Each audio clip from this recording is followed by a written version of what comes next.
sérénade. T'es avec Aurélie. Ils me font une sérénade. Regarde comme ils sont gentils.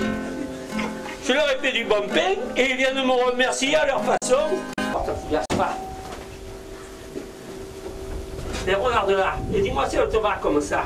Ah, on commence à peine à adorer là. Hein. Ah, c'est ça, c'est tout à fait ça. Alors je la sors.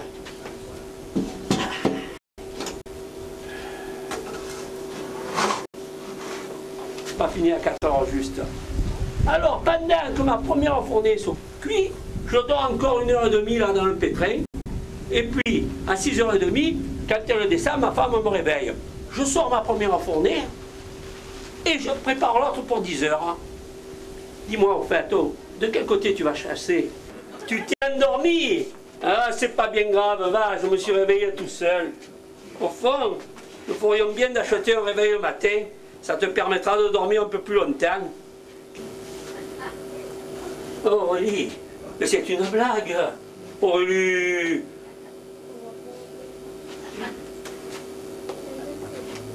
Dis, tu crois qu'il nous en fera?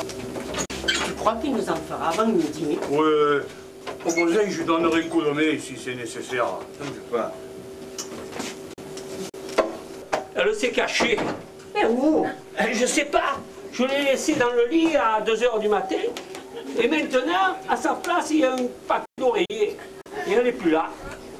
Ça, c'est un peu drôle quand même, hein? Je me demande où elle est. Tiens, mais c'est clé. Qu'est-ce que c'est, ces clés, hein? Ah, c'est son trousseau. Elle m'a laissé son trousseau. Non précise. Ta femme est partie avec Dominique, mon premier berger. Oh, monsieur le marquis, qui est-ce qui a pu vous raconter des choses comme ça? Ta femme et mon berger sont partis ce matin à 5 h.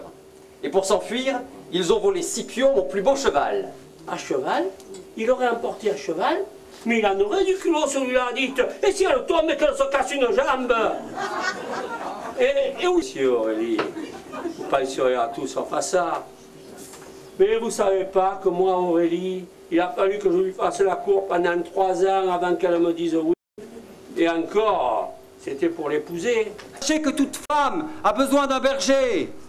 Et que si vous empêchez ces faibles ouailles de se réfugier auprès du berger des âmes, elles s'envoleront avec un berger de moutons, un berger maudit du Seigneur, qui dévore le cœur de ces innocentes brebis. Litre avec un arrosoir d'eau filtrée, c'est pour moi. Oh là là. Je viens de rencontrer le papé. Il m'a dit qu'il avait vu ma femme ce matin qui partait avec le berger. Il est gâteux le papé. Mais tout de même, ça fait le 3e témoin. Alors on a beau avoir de la confiance, eh bien on finit quand même par se poser des questions. Alors je me suis dit, je vais aller boire un grand coup hein, pour oublier. Il vaut mieux ça que d'aller se noyer, pas vrai? Oh, bonjour boulanger. Oh, bonjour, maillot père. Alors boulanger, tu es cocu?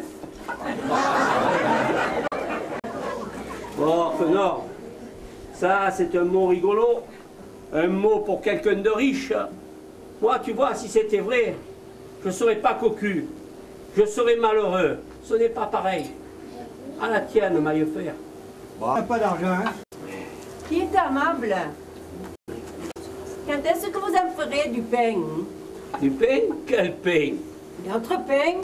Celui que vous nous faites, hein? Ah, le pain! Ah, il n'y en a pas. Un couchard, il a pas eu la force, hein? Oui, mais dites amable. Cet après-midi, vous en ferez? Ni cet après-midi, ni demain, ni jamais. Moi, je vous l'ai dit, c'est pour ma femme. Alors maintenant, vous n'aurez plus de pain. Ah, alors, à cause de ta femme, nous allons tous manquer de pain? Maillot fer, on ne peut pas faire plusieurs choses à la fois. On ne peut pas être en même temps cocu et boulanger. Ah tiens, le maillot fer. Pour une fois que je prends la cuite, eh bien, il faut en faire en profiter tout le monde.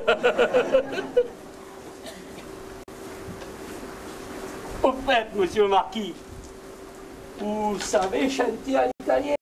Non, pourquoi? La boue bergero, blum blum blum blum, e dorma d'una grande fatica, blum blum blum blum. Mero bergero, blum blum blum blum, e canta avec sa guitare, blum blum.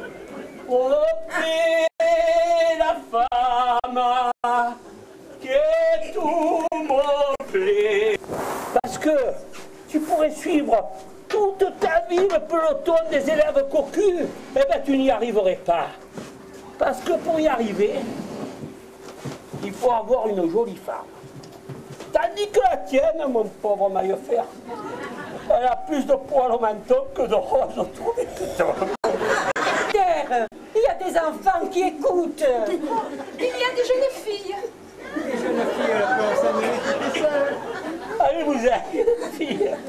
Écoutez-moi, boulanger, un peu de pudeur à cause des enfants. Ah, les enfants. Si j'avais pu lui en donner un, ce malheur ne serait pas arrivé. Allez, venez, mon fils. Vous voyez, monsieur le marquis, comme on a raison de dire quand on dit de quelqu'un, il est dans le pétrin. Eh bien, je suis dans le pétrin. Et dans un pétrin où on ne pétrit plus, parce que je dis, elle est chez sa mère. Et je commence à me demander et à croire qu'elle n'y est pas. Je ne veux pas que tu y ailles. Non, non, non. Mais Mia, c'est pour le peine, de quoi tu as peur? Ah, c'est pas qu'elle soit belle, mais des femmes comme ça, c'est des vampires et elle va te sauter dessus. Mais non, Mia, mais non. Tu t'es fait pour rien, vaille. Tous les hommes vont y aller. Et de quoi j'aurais l'air, moi, si j'y vais pas? Bon, alors, tu reviens quand même à la maison, hein? Silence! Merci berger, vive les corps, vive les corps. Merci, merci berger, vive les corps du voilier. Thomas le père, hein, tu vas me le dire, allez, ma femme dit, hein, tu vas me le dire, parce que moi, si on te commence, je te finis, hein. C'est un instant, cette femme qu'on peut même pas la regarder. C'est la consigne. Vous les fermez personne dans les rues, autrement elle s'en va. Et si elle s'en va, le pays s'en va avec. Et si c'est par ta faute que le pays s'en va, moi j'irai travailler ailleurs, dans un autre village où il y aura du pain. Sans compter la rouste que je te laisserai en souvenir. Bon, ouais, si c'est pour le pain. Tu t'en vas, toi, comme ça, quand ça te prend, et tu ne me dis même pas où tu as mis la boîte de café, ni mes mouchoirs, ni mon bouton de colle. Je le cherche depuis 2 jours. J'avais voulu aller voir ta mère, je comprends. Et tu ne me l'as pas dit parce que je suis un peu trop autoritaire. Je comprends. Mais c'est moi. Il a une drôle de forme, hein. Une forme comique. Je vais cuire dans le four du poêle de la cuisine. J'ai pris un morceau de pâte, je l'ai jeté au hasard. Et va voir un peu comme il est tombé, dit. Mais tu sais, je n'ai fait que celui-là. Pour toi. Donc. Ah, regarde-la, la pomponnette! Garce, salope, ordure! C'est maintenant que tu reviens, dit. Et le pauvre pompon, qui se faisait un mauvais sang d'encre pendant ces 3 jours, il virait, il tournait, il cherchait dans tous les coins, plus malheureux qu'une pierre qu'il était. Et elle, pendant ce temps, avec son chat de gouttière, ça serait bien. Il s'éteint quand tu t'en vas, tu le rallumes quand tu reviens, c'est naturel. Oh, cette fumée, j'ai beau en avoir l'habitude, elle me fait toujours pleurer.